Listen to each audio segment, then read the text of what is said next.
Welcome છે તમારું અમારા નવા બ્લોગમાં. તો આજે તો બપોરના 12 વાગે બ્લોગ ચાલુ કર્યો છે, કારણ કે સવારે થોડી કામમાં બિઝી હતી તો મોબાઈલ હાથમાં નથી લઈ શકી, એટલે હમણાં આજે તો 12 વાગે બ્લોગ ચાલુ કરી દીધો છે મેં. અહીંયા જુઓ, મૈત્રી બહાર રમે છે. શું કરે ત્યાં તું? એટલે કશું લીટા ના પાડતી? હા, અને જો એક ચીનલા બેઠી.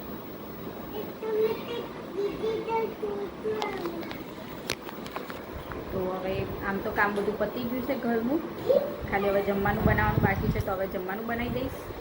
અને એના પપ્પા તો આવે છે રોજના ટાઈમે 2-2:30 વાગે લગભગ આવે છે, એટલે ત્યાં સુધી તો હું મારું બધું કામ પણ પતાવી દઈશ. ખાલી જમવાનું બનાવવાનું બાકી, જમવાનું બનાવી દઈશ.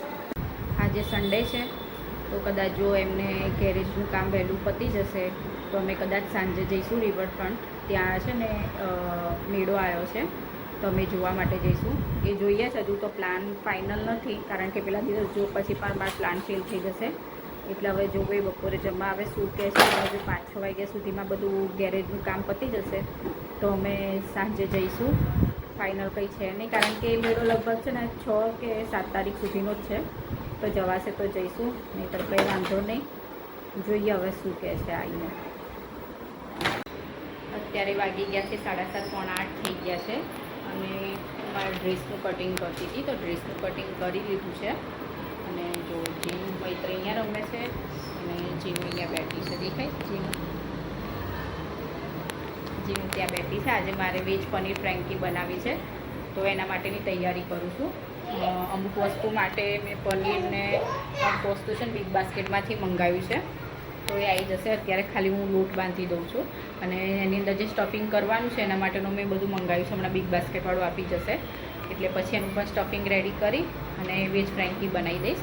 તો તમે પણ વિડીયો બનાવી રહેજો, હું કેવી રીતે બનાવું છું એ બતાવતી રહીશ તમને. અહીંયા મેં છે ને ઘઉંનો લોટ અને મેંદાનો લોટ લીધો છે. ઘઉંનો છે 1.5 વાટકી અને અડધો વાટકી છે મેંદાનો લોટ, અને આની અંદર મેં તેલ અને મીઠું નાખીને હવે એનો લોટ બાંધી દઈશ. પછી આની આપણે જે નોર્મલી રોટલી કરીએ છીએ એવી રીતે રોટલી બનાવી દઈશું. તો હું આને સરસ રીતે પહેલાં લોટ બાંધી દઈશ. મેંદો નાખશો ને તો સરસ સ્વાદ આવશે. આપણે બહાર જે ફ્રેન્કી ખાતા હોય ને એવું જ લાગશે. અને જો તમારે મેંદો અવોઇડ કરીને ખાલી ઘઉંના લોટની રોટલી કરવી હોય તો પણ ચાલે, પણ બહાર જેવો ટેસ્ટ લાવવો હોય તો થોડો મેંદો નાખશો તો સારો લાગશે. તો અહીંયા મારે ફ્રેન્કીમાં સ્ટફિંગ રેડી થઈ ગયું છે, અને અહીંયા રોટલી પણ રેડી થઈ ગઈ છે. હવે આનું રોલ વાળી અને આ સ્ટફિંગ ભરી દઈશ, અને પછી તવી ઉપર ફરીથી શેકી કાઢીશ, એટલે રેડી થઈ જશે અમારી ફ્રેન્કી. પહેલાં છે ને અહીંયા રોટલી લીધી છે. હવે એમાં થોડું માયોનીઝ લગાવીશ, થોડું છે ને વેજ માયોનીઝ આ બધું સ્પ્રેડ કરી દઈશ સરસ રીતે.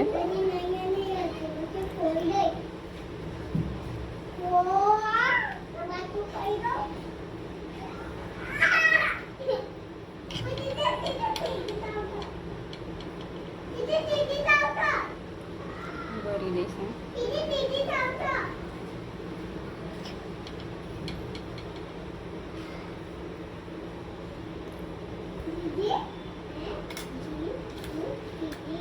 બધા રોલ વાળી દઈશ, અને પછી તવી ઉપર સેસે શેકી દઈશ, એટલે મસ્ત થઈ જશે ફ્રેન્કી રેડી.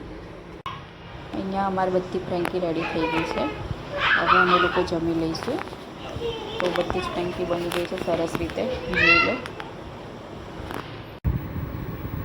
તો બધું કામ પતી ગયું છે. વાસણ પણ થઈ ગયા છે, અને પથારી પણ થઈ ગઈ છે.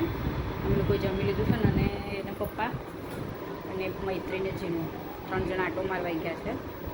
મારી ઈચ્છા નથી જવાની, એટલે હું ઘરમાં જ હતી. 2 જણ અને પપ્પા 3 જણ એ લોકો આંટો મારવાઈ ગયા છે. તો બસ હમણાં આવતા જશે. બસ અહીંયા નજીક લઈને જશે, એક ચોકલેટ લઈ આવશે, પછી પાછા લેતા આવશે.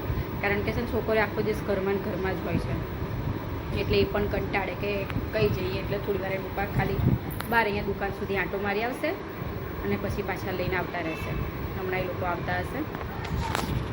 ઘરનું બધું કામ થઈ ગયું છે. રસોડું પણ ચોખ્ખું થઈ ગયું છે, અને અહીંયા પથારી પણ અમે કરી દીધી છે. તો આજનો બ્લોગ અહીંયા એન્ડ કરીશું. તો બધાને ગુડ નાઇટ, જય માતાજી. જે પણ અમારી ચેનલમાં નવા આવતા હોય તો પ્લીઝ ચેનલને સબસ્ક્રાઈબ કરી દેજો, વિડીયોને લાઇક એન્ડ શેર કરી દેજો અને સબસ્ક્રાઈબ કરતા જ રહેજો, જેથી અમને પણ સપોર્ટ મળતો રહે.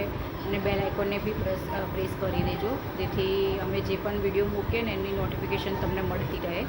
તો પ્લીઝ આમને આમ સપોર્ટ કરતા રહેજો અને અમારો વિડીયો જોતા રહેજો, શેર કરતા રહેજો, લાઇક કરતા રહેજો.